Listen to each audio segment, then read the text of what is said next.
amin'ny fanahinareo hatrany any ry havana ny fahasoavan'i Jesosy Kristy tompontsika. Amen.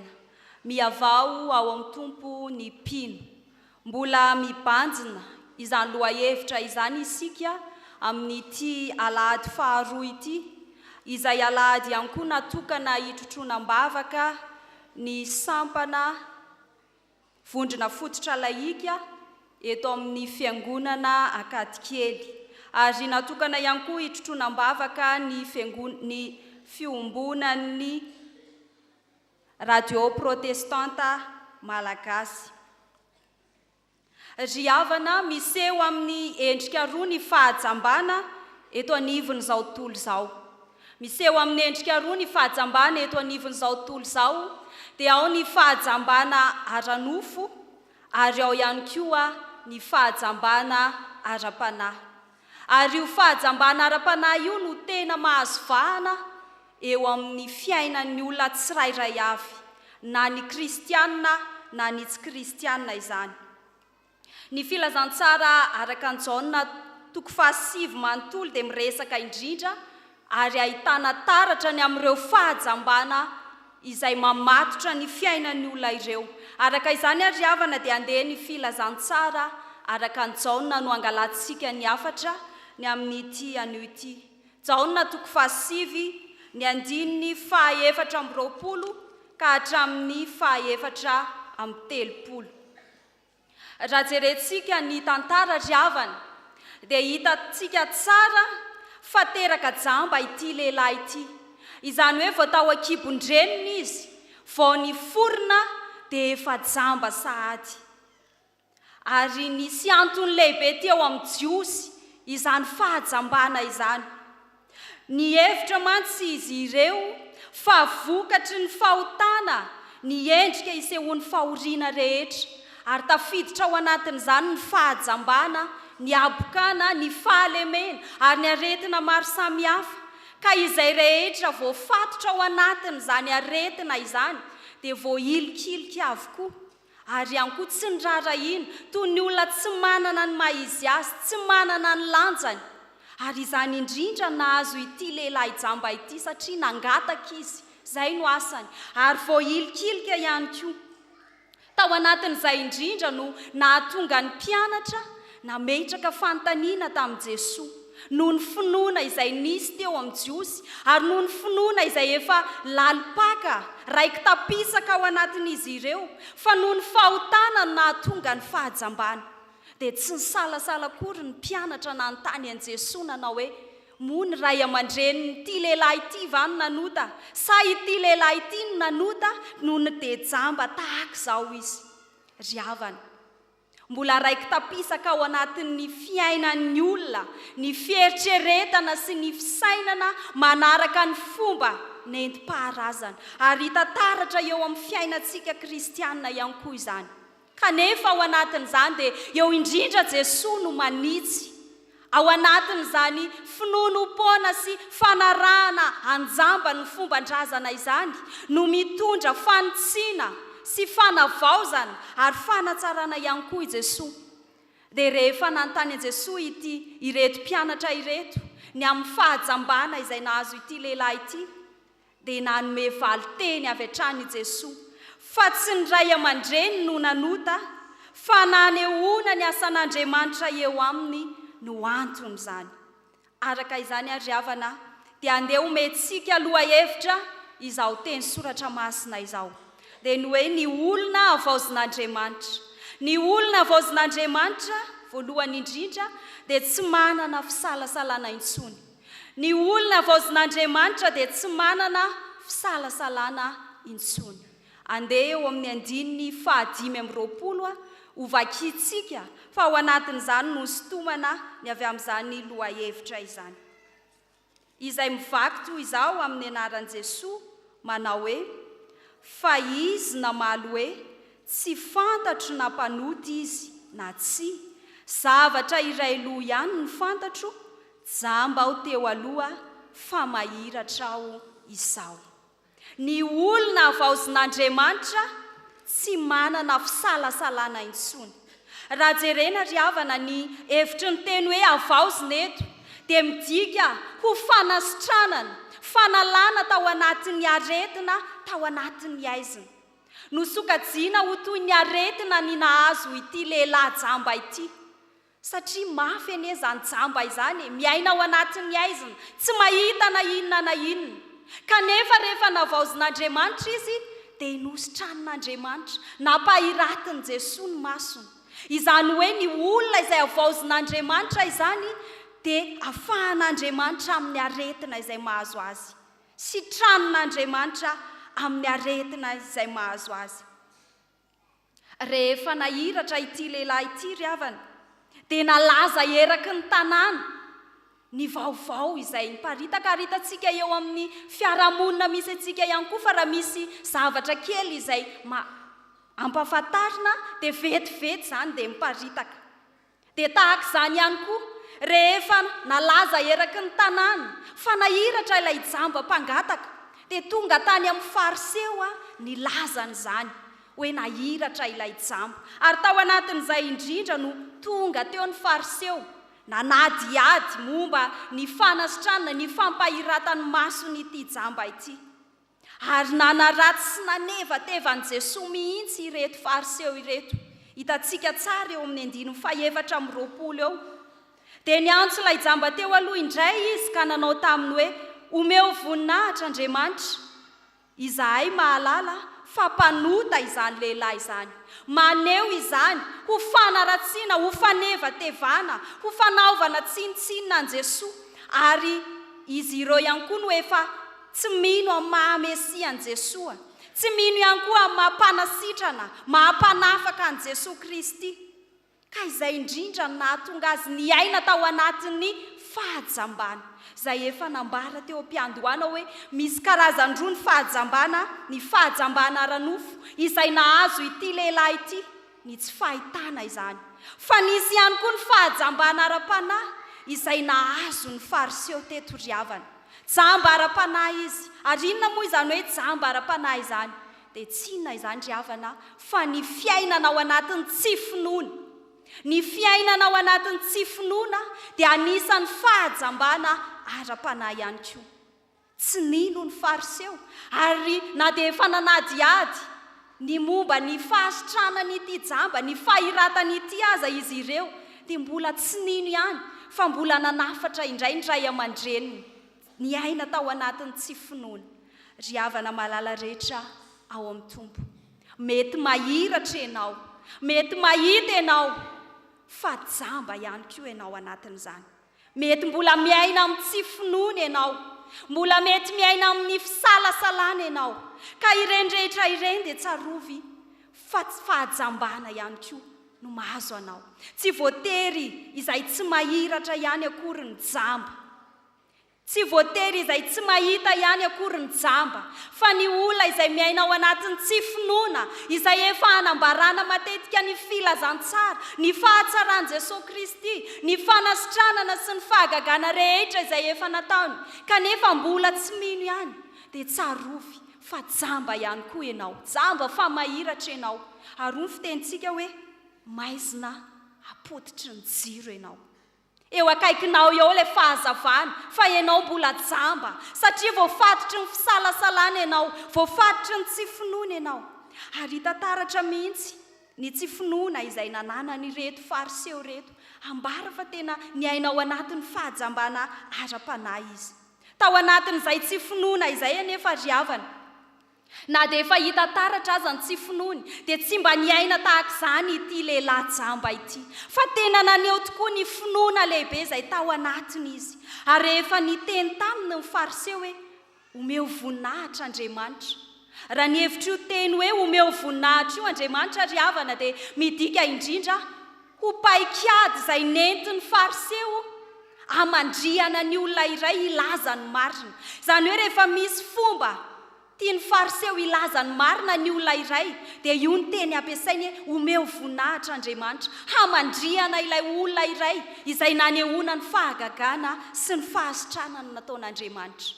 Tao anatin'izay anefa, na dia nikasa ny hamandrika ity lehilahy ity aza ny fariseo, dia zavatra iray loha ihany nambaran'ity lehilahy ity, tsy ampisalasalana fa hoy izy hoe jamba aho teo aloha fa mahiratra aho izao. Valy teny tsy ampisalasalana zany ry havana. Handeha ihany koa isika mba hakatahaka nataon'ity lehilahy ity, hanana fiainana tsy feno fisalasalana, fa tena hanana fahasahiana tanteraka amin'ny fijoroana vavolombelona, amin'ny filazana ny marina, fa tsy rehefa ampiororoan'ny olona na ampitahorin'ny olona dia mihemotra, tsy samilaza ny marina. Rehefa ampiororoan'ny olona dia tsy say akory manambara ny tena marina.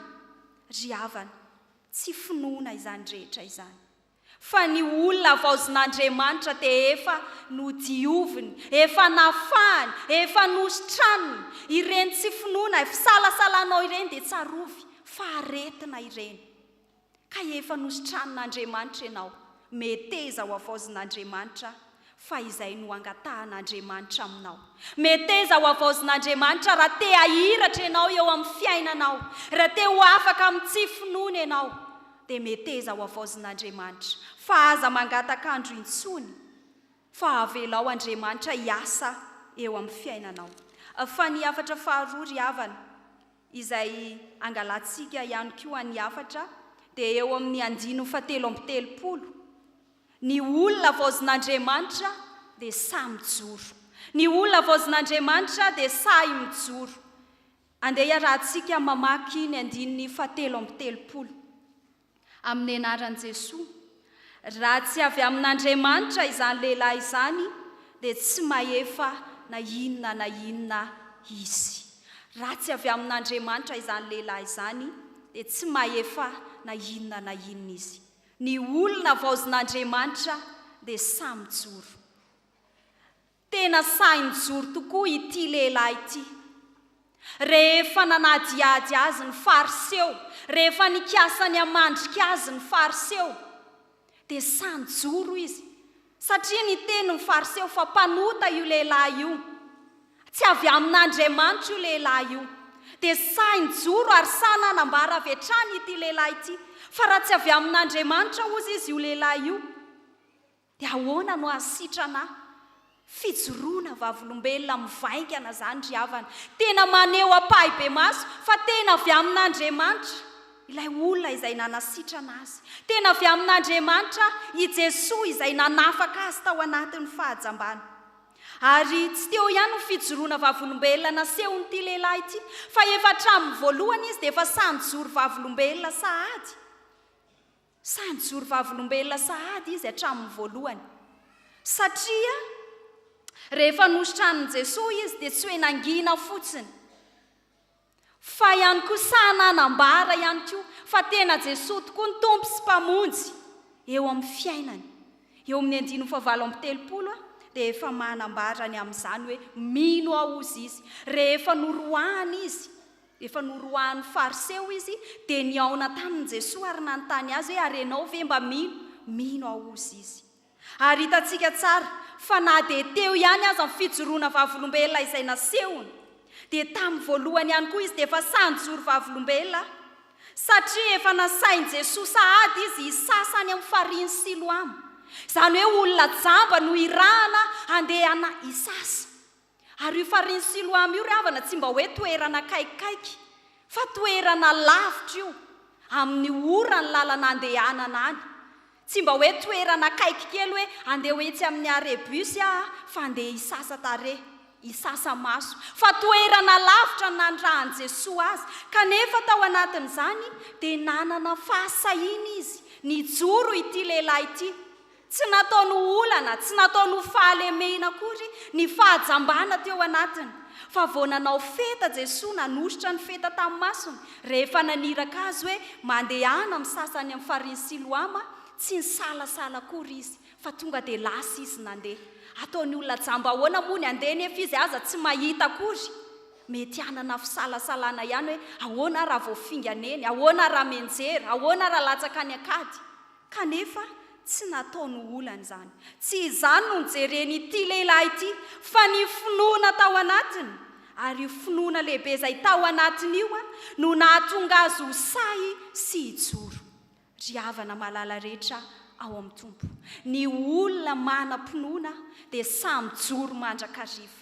Ny olona manam-pinoana dia samy joro mandrakariva. Na olana manao ahoana, na adi-piainana manao ahoana sedrainy, na inona zava-miseho sy mitranga eo amin'ny fiainana, dia samy joro mandrakariva izy.